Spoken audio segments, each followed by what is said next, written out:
ओम ज्ञानतिमिरान्धस्य ज्ञानञ्जनशलाकया चक्षुरुन्मिलितं येन तस्मै श्रीगुरुवे नमः।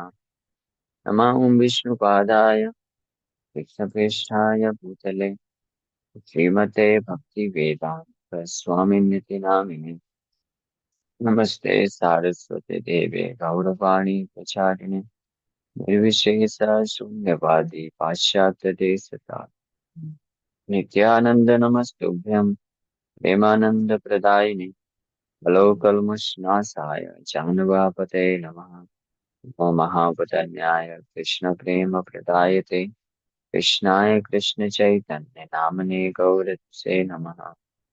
जय श्री कृष्ण चैतन्य प्रभु नित्यानंद श्री अद्वैत गदाधर श्रीवासादि गौर भक्तवृंद। हरे कृष्णा कृष्ण कृष्ण हरे हरे, हरे राम राम राम हरे हरे। हरे कृष्णा। तो आप सभी भक्तों का हार्दिक स्वागत है आज के श्रीमद् भागवतम की चर्चा में। हम लोग चर्चा कर रहे हैं Shrimad Bhagavatam first canto chapter 7 and verse number 12 पे चर्चा करना है। कल हम लोग 11 वर्स नंबर 11 पे चर्चा किए थे। हरे गुणाक्षिप्त मति भगवान बादरायण अध्यगान महदाख्यान नित्यम विष्णु जन प्रिय। Srila Sukdev Goswami, son of Srila Vyasadeva, was not only transcendently powerful, he was also revered to the devotees of the Lord as he underwent the study of this great narration, Srimad Bhagavatam. So, Nityam Vishnu Jana Priya, Sukdev Goswami, although situated in perfect platform of liberation, he still got attracted to the liberation of Supreme Lord Hari.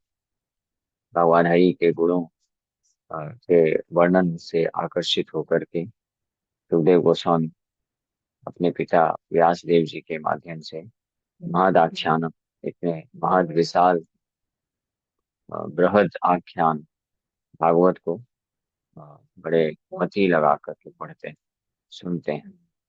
गुणा अक्षिप्त मति, भगवान हरि के गुणों से में absorb होने के कारण, अक्षिप्त मति होने के कारण।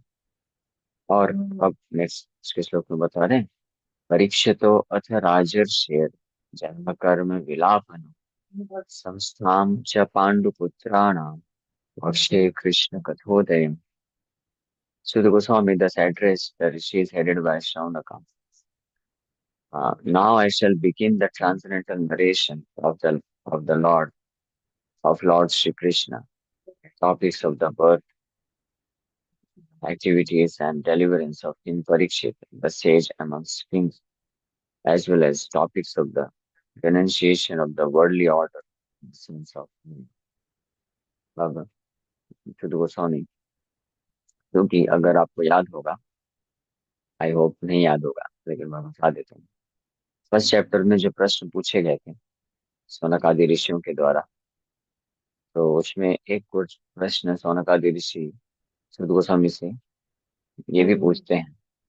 एक तो पूछा था उन्होंने कि सुखदेव गोस्वामी जो कि मुक्ति की परम अवस्था में स्थित थे, उनको ऐसा क्या हो गया कि वो ये महद आख्यानम, इतने बड़े विशाल ग्रंथ भागवत को पढ़ना चालू कर दिए और इस पे कथा भी करना चालू कर दिए, उनको क्या जरूरत पड़ गई।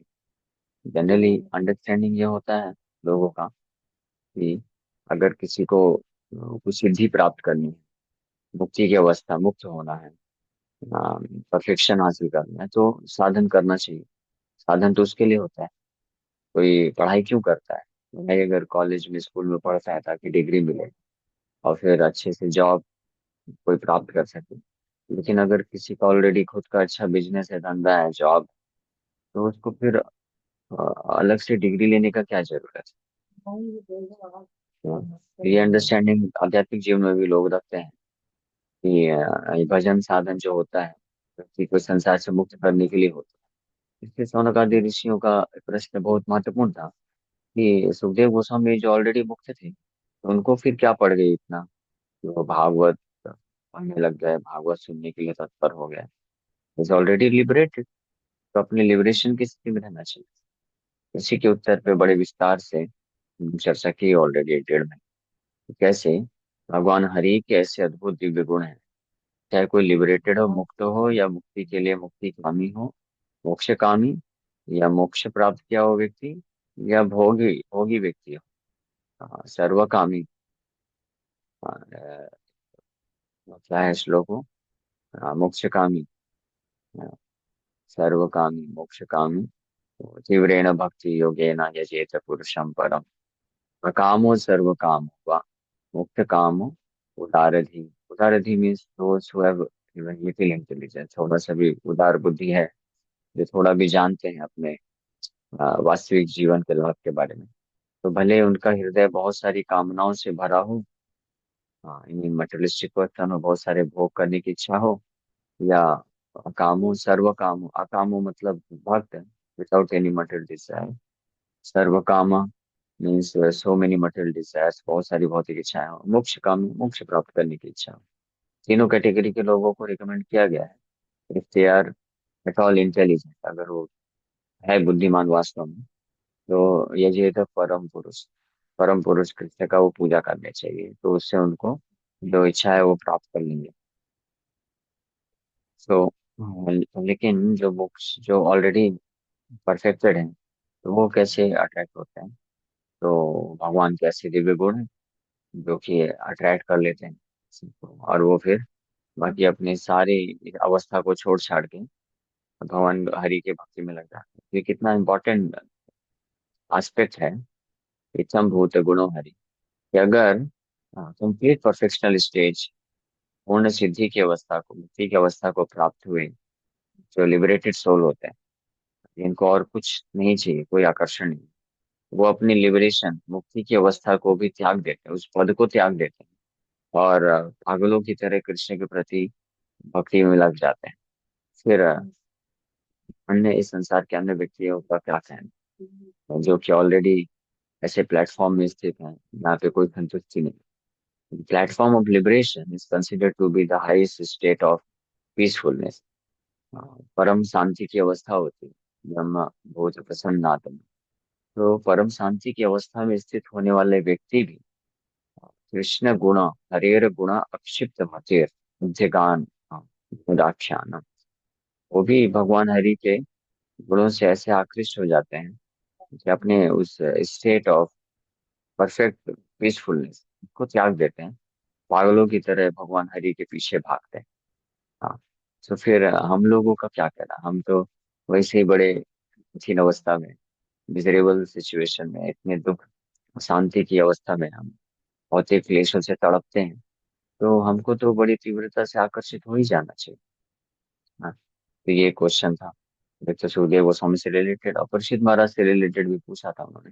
परीक्षित महाराज जो कि इतने राज्य ऋषि है, राज्य के कार्यभार में पूरी पृथ्वी के चक्रवर्ती सम्राट थे, और राज्य के कार्यभार को संभालने में इतने व्यस्त रहते थे, उनको क्या पड़ गई कि वो सब छोड़ छाड़ के वो भी रिटायर हो गए, और बैठ गए 7 दिनों तक सत्र लगा करके सुखदेव गोस्वामी से सुनने के लिए भागवत। तो अब बोल रहे हैं कि ये सब मैं वर्णन अब मैं करने वाला हूँ। इस वर्णन में भगवान श्री कृष्ण, उनके जन्म कार्य, और परीक्षित महाराज का कैसे उद्धार हुआ, इस सबका वर्णन किया जाएगा।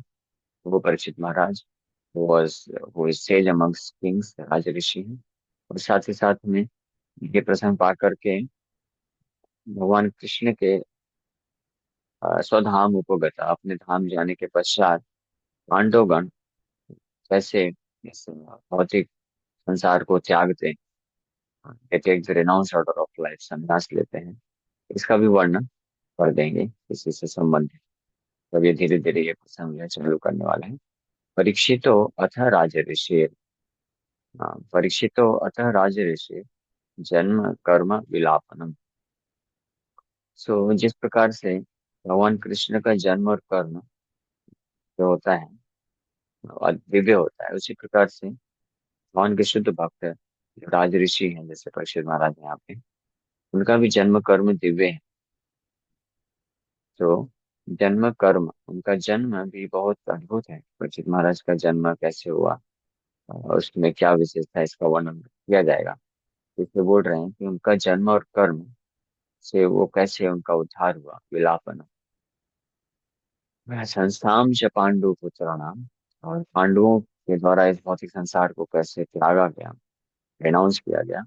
वक्षे कृष्ण कथोदयम, ये मैं आपको सुनाऊंगा, क्योंकि ये सब प्रसंग में जो है, हालांकि ये किसी क्या बोलते हैं, राजा से संबंधित ये प्रसंग लगता है, लेकिन ये भौतिक नहीं है, क्योंकि Krishna कथोदयम, that which gives rise to the transcendental narration of Krishna, the supreme personality of God। भगवान परम भगवान कृष्ण के दिव्य भाव के बारे में ये दिव्य कथाओं को प्रकट करते हैं, इसलिए ये वर्णन जरूरी।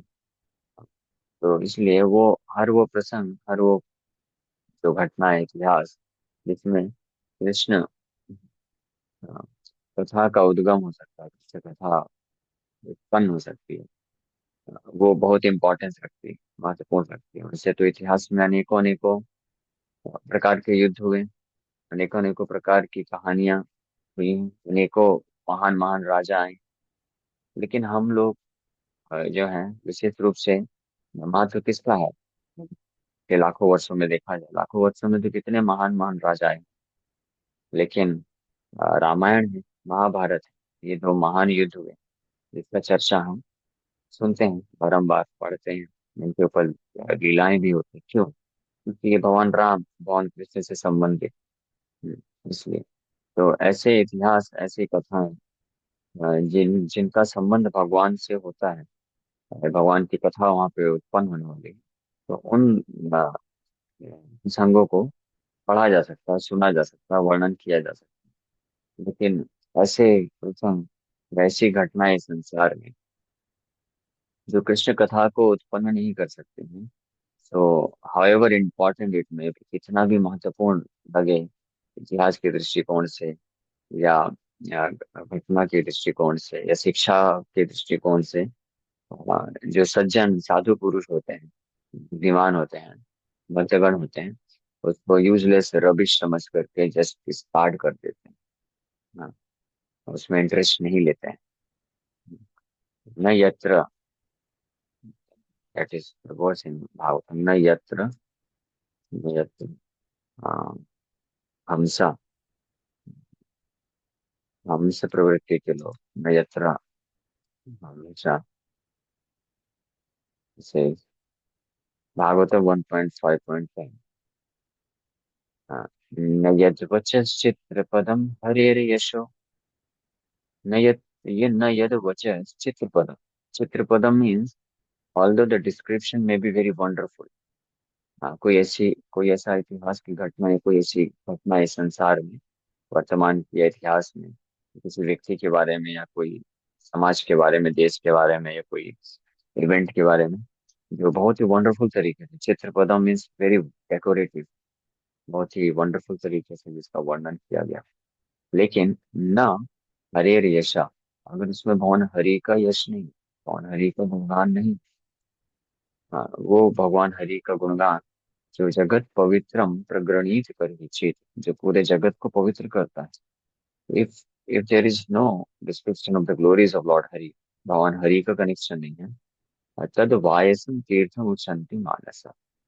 भागवत में स्पष्ट बोल दिए हैं सुखदेव गोस्वामी कि ऐसा जो डिस्क्रिप्शन है, ऐसा जो वर्णन है, तद वायसम तीर्थ, वायसम मतलब कौवा, तीर्थम, प्लेस ऑफ पिलग्रिमेज, वायसम मतलब क्रोस। इस प्रकार का जो घटना का श्रवण कीर्तन पठन या डिस्क्रिप्शन, वर्णन, वो कौवे प्रवृत्ति के लोगों के लिए ही होता है। न यत्र हंस निर्मंति उशिक्षया, वहां पे जो हंस प्रवृत्ति होती है, मानसा, हाँ, ये हंस प्रवृत्ति, हंस मतलब परफेक्ट बीइंग्स, जो साधु प्रवृत्ति के शुद्ध भक्त होते हैं, शुद्ध लोग जो होते हैं, पुण्यात्मा होते हैं, वहां पे वो आनंद नहीं लेते। They immediately discard, immediately reject कर देते हैं। Oh, there is no description about lord Hari. भगवान कृष्ण भगवान हरि के बारे में कुछ भी नहीं आता है। इतना सुंदर सुंदर वर्णन किया गया है, कितने अच्छे अच्छे स्टोरीज हैं, कथाएं हैं, लेकिन कुछ नहीं है इसमें, हरि का वर्णन ही नहीं है। जस्ट यूजलेस स्टार्ट कर देते हैं। हाँ, लेकिन कोई ऐसा वर्णन है जहाँ पे भगवान हरि का गुणगान है, हरि का कनेक्शन, भक्त लोग उसको सुनते हैं। ये डिफरेंस है कौवा प्रवृत्ति और हंस प्रवृत्ति के लोगों में। कौवा का अर्थ होता है, कौवा जो होता है वो हमेशा गंदे चीजों की तरफ अट्रैक्ट होता है, आकर्षित होता है। हाँ, इसी प्रकार से इस संसार में कोई भी वर्णन है जिसमें भगवान हरि का भक्ति या भगवान हरि के गुणों का या भगवान हरि कृष्ण के संबंधित वार्ता नहीं है, तो वो मोरलेस अलग अलग एंगल से उतना ग्रेटिफिकेशन अंदर तृप्ति करने वाला ही कुछ चीज प्रस्तुत करता है। और ऐसी ही इंद्र तृप्ति रखने की जो इच्छा रखते हैं लोग, वो उससे आकर्षित होकर के उसको सुनते हैं, पढ़ते हैं, लेकिन वर्णन करते हैं। लेकिन जो साधु प्रवृत्ति के लोग होते हैं वो उसको इमीडिएटली रिजेक्ट कर देते हैं।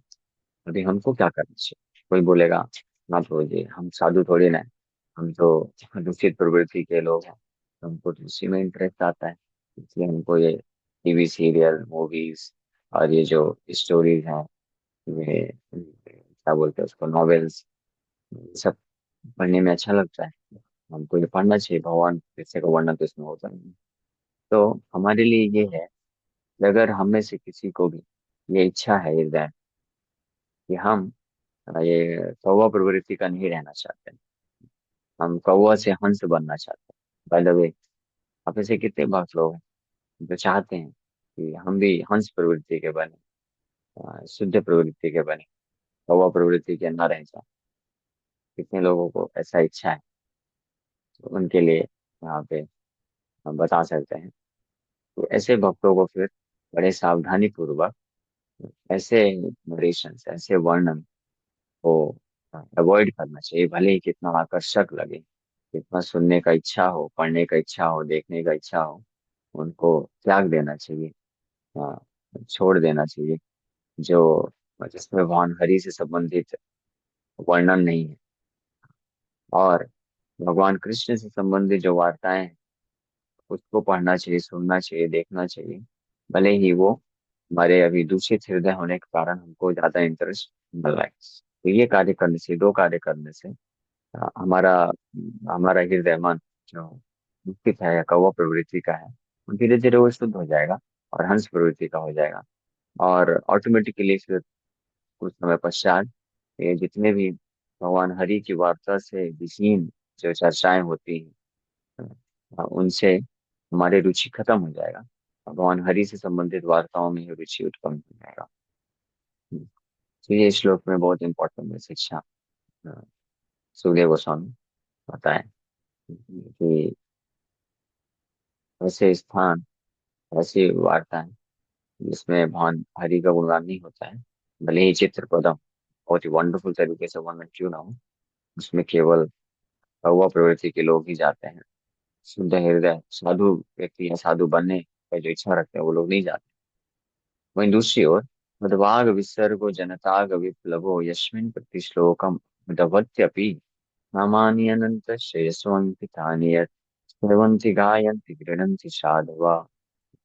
वहीं दूसरी ओर ऐसे ऐसी रचनाएं या ऐसा वर्णन जो कि अबधवती, अबधवती मतलब इम्प्रॉपरली कंपोज, ज्यादा अच्छे से वर्णन नहीं हो पा रहा है। कोई भक्त है मान लीजिए कृष्ण का वर्णन कर रहा है, लेकिन ज्यादा अच्छे से वर्णन नहीं कर पा रहा है, बहुत अट्रैक्टिव तरीके से नहीं बोल पा रहा है। या कोई ऐसा लेख है जिसमें कृष्ण के बारे में पोयम लिखा है, कुछ भी लिखा है, लेकिन उतना चित्र पदम नहीं, वंडरफुल डेकोरेशन नहीं, शब्दों का या अ, जो अलग अलग जो रूल्स होते हैं ग्रामर के। लेकिन अगर उसमें नमानि अनंत श्रेयसो, भगवान अनंत के नाम रूप गुण लीलाओं यश का वर्णन किया गया है, तो प्रकार की अबधवती अपील, एक प्रकार के इम्प्रॉपर कंपोजिशन में भी इतनी शक्ति होती है कि जो लोग भी उसके संपर्क में आएंगे तो उनके हृदय में क्रांति आ जाएगी। वो लोग जो है हृदय शुद्ध हो जाएगा और वो साधु बन जाएंगे और वो लोग शृण्वन्ति गायन्ति गृह्णन्ति, वो लोग उसको सुनेंगे, गाएंगे और एक्सेप्ट कर लेंगे। यह है power, narration about the supreme Lord. इसी आशा से जो है हम प्रयास करते हैं कि भगवान कृष्ण के बारे में कुछ वर्णन करते रहे। अदरवाइज पर्सनली अगर देखा जाए तो इतना अपने पास योग्यता या बुद्धि स्थिति नहीं है कि आ, प्रस्तुतिकरण अच्छे तरीके से किया जा सके। बट क्यों केवल भगवान कृष्ण के बारे में है, भागवत के बारे में, तो ये अपने खुद के लिए भी महत्वपूर्ण है, शुद्धि करता है और जो सुनेंगे उनको भी लाभदायक होगा। इसलिए यहाँ पे सूत गोस्वामी बोल रहे हैं कि परीक्षित महाराज उनके जन्म और कर्म, साथ ही साथ में पांडु पुत्र नाम पांडवों के जो है कैसे वो संसार को त्यागे, ये वर्णन भी मैं करूंगा और आप लोग सुनिएगा। क्यों? क्योंकि ये कृष्ण कथोदयम, ये कृष्ण कथा को कट करने वाला है। हम तो इस प्रकार से ये बोल करके अब यहाँ से कथा चालू करेंगे, नेक्स्ट से हम लोग कल चर्चा करेंगे। इसका तात्पर्य मैं पढ़ देते हैं। और Krishna is so kind to the fallen souls that he personally incarnates himself amongst the different kinds of living entities and takes part with them in daily activities. Any historical act or fact, old or new, which has a connection with the activities of the Lord, is to be understood as a transcendental narration of the Lord. Without Krishna, all the supplementary literatures like the Puranas and Mahabharata are simply stories or historical facts. But with Krishna, they become transcendental. And when we hear of them, we at once become transcendently related with the Lord.